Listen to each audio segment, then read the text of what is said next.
Good morning, dear students. Today we discuss a new concept, distributive law. Previous video में मैंने आपको सिखाया था क्या डी मॉर्गन्स लॉ. आज हम पढ़ेंगे डिस्ट्रीब्यूटिव लॉ. डिस्ट्रीब्यूटिव लॉ क्या है? Let A B and C be three sets. De Morgan's law में आपके टू सेट्स के बारे में पढ़ा था. A union B complement of A union B is equal to A complement intersection B complement. ये प्रूव किया था आपने. सेकंड आपने प्रूव किया था A intersection B complement is equal to A complement union B complement. ये दोनों parts आपने प्रूव किए थे कब? डी मॉर्गन्स लॉ में. आज हम करते हैं distributive law. A B C are three sets. The union is distributive over intersection. Union के ऊपर डिस्ट्रीब्यूटिव लॉ लगेगा with the help of intersection, and intersection is distributive over union. Clear है? तो दो ही पार्ट इसके हैं. फर्स्ट पार्ट है A union B intersection C is equal to A union B intersection A union C. Second A intersection B union C, A intersection B union A intersection C. अब हम इसको one by one आपको prove करके दिखा रहा हूं. ध्यान से देखिए बेटा सभी. फर्स्ट पार्ट देख चलते हैं हम. A union B intersection C is equal to prove करना है A union B intersection A union C. अभी तो मैं इसको प्रूव करके दिखा रहा हूं. क्वेश्चंस में देखो प्रूव करना आता है डिस्ट्रीब्यूटिव लॉ, तो आपने ऐसे ही प्रूव करना है जैसे मैं कराऊंगा. सेकंड थिंग, क्वेश्चंस में जब आपको यूज करना पड़ेगा तो आपको distributive law according to this statement आपको प्रूव यूज करना पड़ेगा उसको. तो जब एक सेट दूसरे सेट के इक्वल होता है, तो मैंने डी मॉर्गन्स लॉ वाली वीडियो में भी ये समझाया था आपको कि जब एक सेट दूसरे set A is equal to set B मुझे इक्वल करना होगा, तो मैं क्या करूंगा कि जो A है उसको B के सबसेट लिख दूंगा और B जो है उसको A के सबसेट लिख देता हूं. ऐसे एलिमेंट्स लेके आऊंगा मैं कि वो एलिमेंट्स A में भी हो और B में भी हो. तो हम कह सकते हैं A is the subset of B. Similarly, one element again I take it that B is the subset of A. So both the equations we conclude that A set A is equal to set of B. Similarly, in this case, यहाँ पर भी हम ये बात करेंगे prove कि क्या कि A union B intersection C subset of A union B intersection of A union C.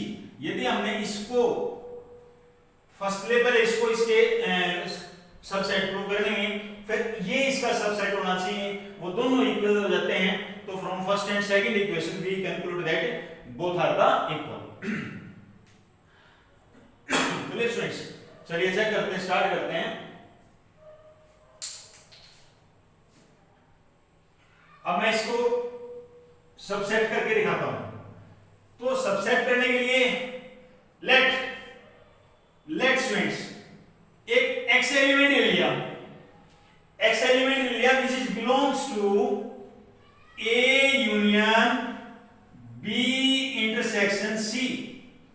एक x एलिमेंट ले लिया जो कि बिलोंग कर रहा है इस कंप्लीट सेट को. कर रहा है? ओके. तो क्या होगा इससे? x belongs to A union के लिए मैंने आपको बोला था और लिखना है. x बिलोंग्स टू A और x belongs to B intersection C. Got it और नोट बेटे? आपको समझ में आया सभी को? मैंने क्या किया है, x बिलोंग्स टू A और x belongs to B intersection C. Now x belongs to A और x बिलोंग्स टू B. अब ये इंटरसेक्शन आ गया, तो मैं क्या लिख दूंगा, and x belongs to C. x belongs to A और x belongs to B and x belongs to C. ऐसे. Clear students? क्लियर है बेटे सभी को? सभी को क्लियर है? अब अगली लाइन में देखिए, x बिलोंग्स टू A और जैसे ब्रैकेट नहीं खोलते, थोड़ा सा लॉजिक समझना है. x belongs to B, x belongs to A और x belongs to B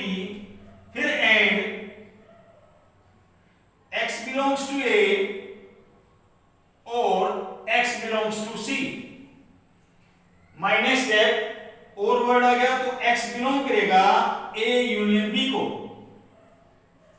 and यहां पर भी लिखेंगे x बिलोंग्स करेगा A यूनियन C को, अब x belongs to A union B and intersection होता है A यूनियन C। x जो है एलिमेंट मैंने यहां पर left hand side A union B intersection C के अंदर बिलोंग मान करके चला था कि let x belongs to this set, और मैंने ये प्रूव कर दिया कि जो x है वो इस सेट के अंदर भी बिलोंग करता है। This show that we can write A union B intersection C is the subset of A union B intersection of A union C, my first equation. Got it बेटा? सभी को समझ में आया है बेटे? सभी को समझ में आया है? नहीं आया तो दोबारा फिर देखो बेटा, इसको बहुत आसान है, ट्राई मतलब क्रैम नहीं करना, समझने की कोशिश करना है। सेकंड पार्ट देखो इसका। अब मैं क्या कर रहा हूं कि मुझे इसको इसके सबसेट प्रूव करना है, तो मैं राइट हैंड साइड ले रहा हूं, तो लेट यहां कोई y एलिमेंट ले लिया, let y belongs to A union B intersection A union C। मैंने क्या लिखा बेटे? y belongs to A union B intersection A union C। Now students पूरी तरफ ध्यान देंगे सभी, y belongs to A union B, ये एंड आ गया बेटे, x belongs to A union C, ऐसे तो लिखेंगे। क्लियर है बेटा? सॉरी y बेटा, y belongs to, next step में y बिलोंग्स टू A और y बिलोंग्स टू B, ऐसे लिख सकते हैं, एंड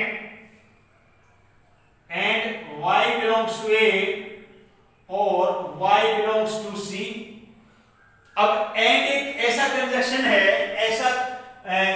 है जो दो एलिमेंट्स को जोड़े हुए है ना, तो इधर y बिलोंग्स टू A है, इधर भी y बिलोंग्स टू A है, तो y बिलोंग्स टू मैं अलग ले लेता हूं, y बिलोंग्स टू A और y belongs to B and y belongs to C। आप देखेंगे y बिलोंग्स टू A यहां पर भी था, यहां पर भी था, मैंने इकट्ठा लिख दिया, और y belongs to B and y belongs to C।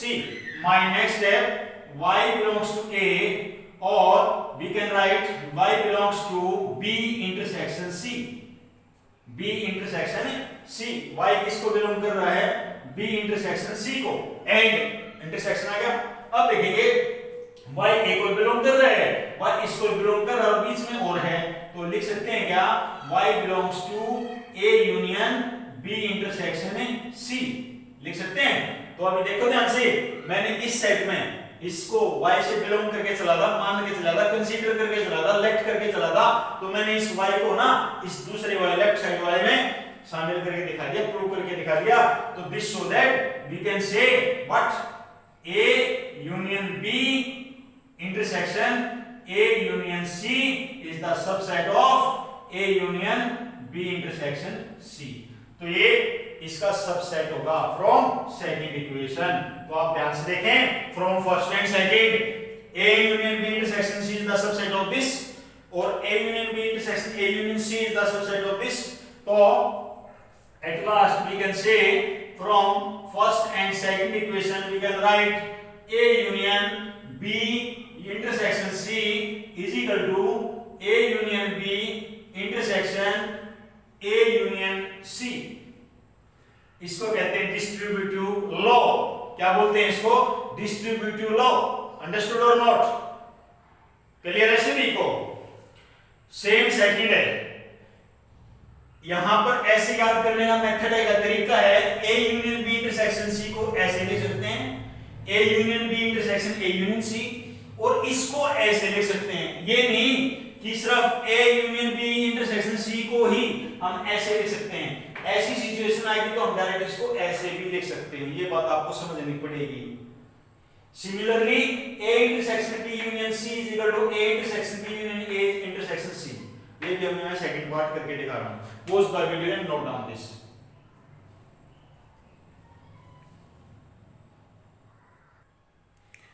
Now taking second part, A intersection B union C is equal to intersection B union A intersection C. मेरे को ये प्रूव करके दिखाना है, ये डिस्ट्रीब्यूटिव लॉ है।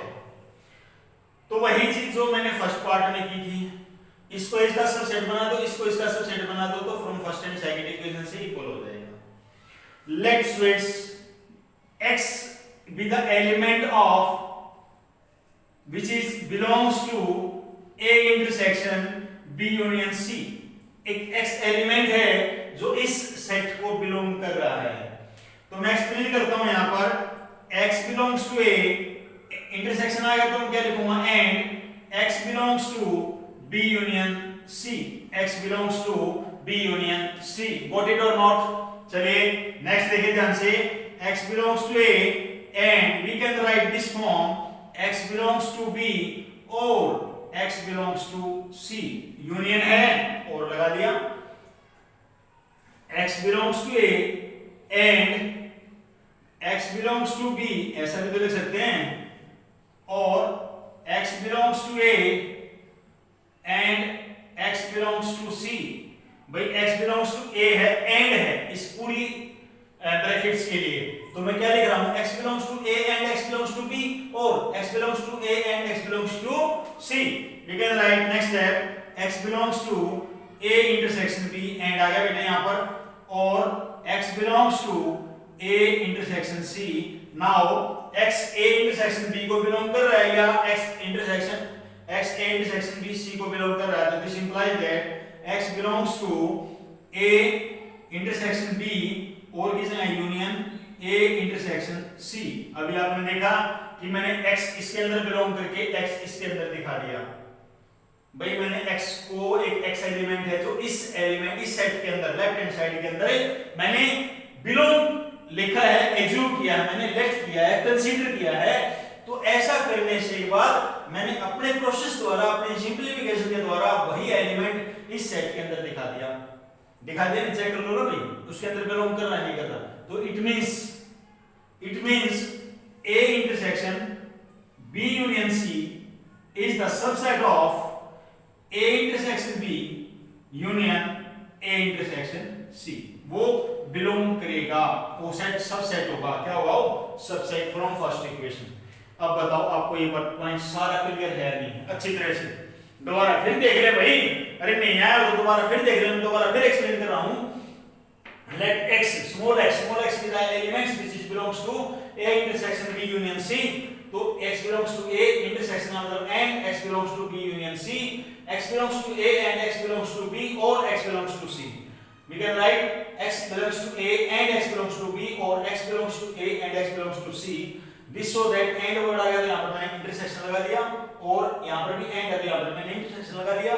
तो x belong इसको भी कर रहा है, x belong इसको भी कर रहा है, तो x belongs to A intersection B union A intersection C। Right? Now I am taking second. Let y belongs to A intersection B union A intersection C। अब मैं क्या कर रहा हूं कि जो y एलिमेंट है वो इस राइट हैंड वाले को बिलोंग कर रहा है, एज्यूम कर लिया मैंने, कंसीडर कर लिया, राइट। तो क्या करूंगा मैं, y बिलोंग कर रहा है A इंटरसेक्शन B को, और y बिलोंग करेगा किसको, A इंटरसेक्शन C को। y किसको बिलोंग कर रहा है, A इंटरसेक्शन B को, और y बिलोंग कर रहा है A इंटरसेक्शन C को। तो मैं क्या ऐसे भी लिख सकता हूं, y belongs to A and y belongs to B, देखना बेटा ऐसे, और y belongs to A and y belongs to C। ये वाली ब्रैकेट ध्यान में लगा करके यहाँ पर y belongs to A and y belongs to C। Any doubt? Now next step, देखिए y belongs to A उधर भी, y belongs to A उधर भी कर रहा है, तो y belongs to A बाहर निकाल दिया, y belongs to A and तो क्या होगा, y belongs to B और y belongs to B और y belongs to C। Now y belongs to A and y belongs to B union C। After that y belongs to A and B union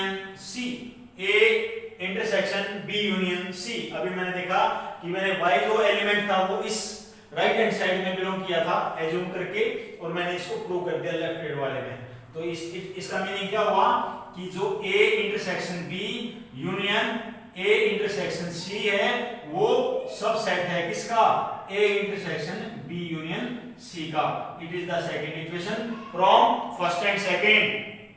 From first and second we can write A intersection B union C is equal to A intersection B union A intersection C. We can write this. This is the distributive law. Clear है सभी को? Questions में इनका use होगा तो वहां पर दोबारा एक्सप्लेन नहीं करवाया जाएगी, एक बार इसको बहुत ध्यान से देख लो ताकि ये point A union B intersection C लिखा हो तो उसको ऐसे लिख सकते हैं A union B intersection A union C। A intersection B union C लिखा हुआ था A intersection B union A intersection C लिख सकते हैं, इसको रिवर्स भी लिख सकते हैं और ऐसे भी लिख सकते हैं। दोनों तरह से आपको अंडरस्टैंड करना पड़ेगा ताकि आपके क्वेश्चंस इजीली हो जाएंगे। Clear students? Pause the video and note down these all results.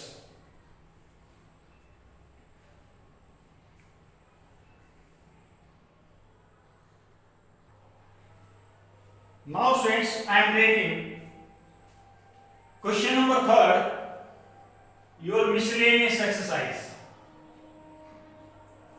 Miscellaneous exercise का question number 3rd लेता हूँ। This is based on the distributive law. Question क्या है? Let A, B and C be the sets. A, B and C 3 sets हैं। कैसे हैं? Such that A union B is equal to A union C. A union B is equal to A union C given है, ध्यान रखना भाई। A union B is equal to A union C and A intersection B is equal to A intersection C. Both are the given condition. Given में आप क्या लिखेंगे?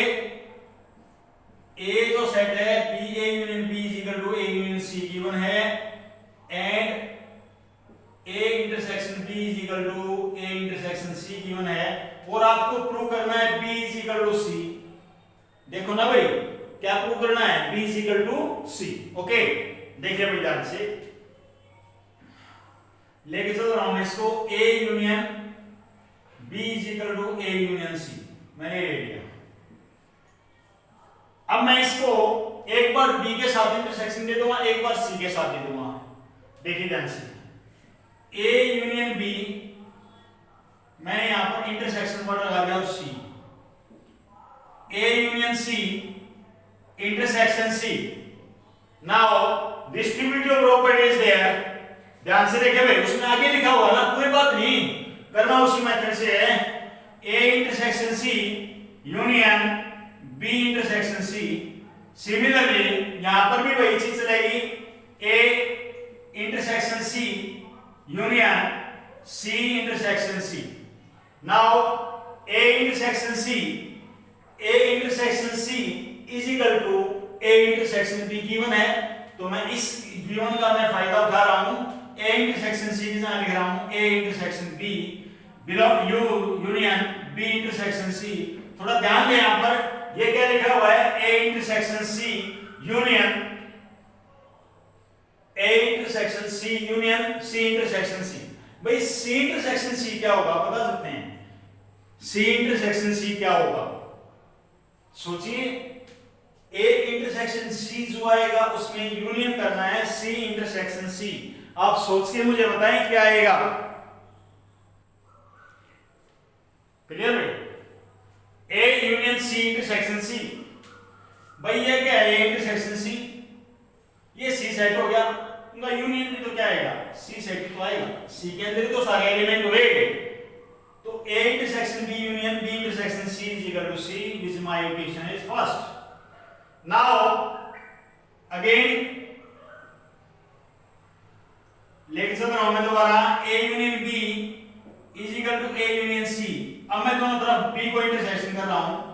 A union B intersection B is equal to A union C intersection B।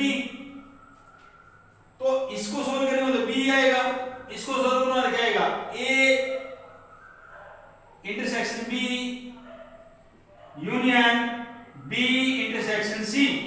Distributive law खोल दिया भाई, देख लो ना ध्यान से। A intersection B union B intersection C. Now अब आप देखेंगे ये मेरी सेकंड इक्वेशन है, सेकंड में और इसमें फर्स्ट में A intersection B union B intersection C था, यहाँ पे भी A intersection B union B intersection C है। तो फ्रॉम फर्स्ट एंड सेकंड जो सेट B है वो किसके इक्वल हो गया, C सेट के। यही मुझे प्रूव करना था students. Pose the video and note down this question. Now I am taking next question, question number 4. Show that the following four conditions are equivalent. ये फोर पार्ट्स गिवन आपके पास, ये चारों part आपको ये बताने कि ये इक्विवेलेंट हैं, इज दे आर इक्विवेलेंट और नॉट। तो आपको देखेंगे इस टाइप का क्वेश्चन सोल्व करने के लिए एक सिंपल सा एग्जांपल ले लेते हैं। लेट स्टूडेंट्स लेट ए सेट में छोटे छोटे एग्जांपल ले रहा हूं, इसके अंदर केवल वन एलिमेंट है। एक बी सेट ले लिया जिसके अंदर 1, 2 दो एलिमेंट हो गए। Okay, you have first find out what A is the subset of B. First part आप देखो क्या ये पॉसिबल है, अरे चेक कर लो भाई, A is the subset of B। भाई A के सभी एलिमेंट B के अंदर है नहीं है। All the elements of A, all the element of set A contains two set of B। A के सभी एलिमेंट्स B के अंदर हैं, तो we can say A is the subset of B। Okay, now second part A minus B is equal to 5। देख लो ना भाई, A minus B difference निकालेंगे क्या 1 है, इसमें भी है 1, तो और एलिमेंट ही नहीं है, तो हम क्या लिखते हैं यहाँ पर 5 ये तो लिखते हैं, कोई एलिमेंट ही नहीं आया तो नल बन गया, यानी कोई एलिमेंट ही नहीं बचा, तो A minus B किसके इक्वल हो गया, 5 के इक्वल हो गया। बोथ आर इक्वल, क्लियर है। चलिए अब उदाहरण में देख लो ना भाई, A is the subset of B, A जब B का सबसेट होगा तो उनका जो डिफरेंस होगा A minus B वो क्या होगा, 5 ही होगा। थर्ड पार्ट की बात करते हैं। थर्ड पार्ट में क्या लिखा आपने कि A union B is equal to B ही आ रहा है। अरे चेक करके देख लो ना भाई, क्या प्रॉब्लम है आपको सभी को। A union B A set दे रहा है, B सेट दे रहा है, तो A यूनियन B नहीं निकाल सकते आप। ये A यूनियन B तो बहुत अच्छी तरह से लिखा हुआ आपने, all the elements of A and all the elements of B and common element taken only once।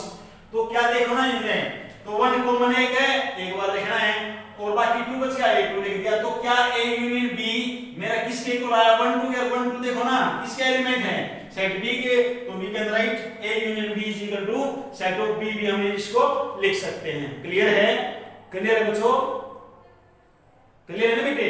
Okay, fourth part है A इंटरसेक्शन B। अरे ये तो बहुत आसान है भाई, A इंटरसेक्शन B किसके इक्वल आना चाहिए, A के इक्वल। अरे A इंटरसेक्शन B निकालो, A सेट आपके पास है और B सेट, इन दोनों में कॉमन एलिमेंट क्या है, अरे 1 ही तो एलिमेंट कॉमन है भाई, 1 एलिमेंट A सेट के अंदर भी है, 1 एलिमेंट B सेट के अंदर भी, तो कॉमन एलिमेंट क्या हुआ, 1 लिख दिया। और ये 1 एलिमेंट होगा which is set represent set A, तो we can write A intersection B is equal to A। This show that 4 conditions are equivalent. Clear students, आपको समझ में आ गए होंगे सभी क्वेश्चंस, आगे होंगे।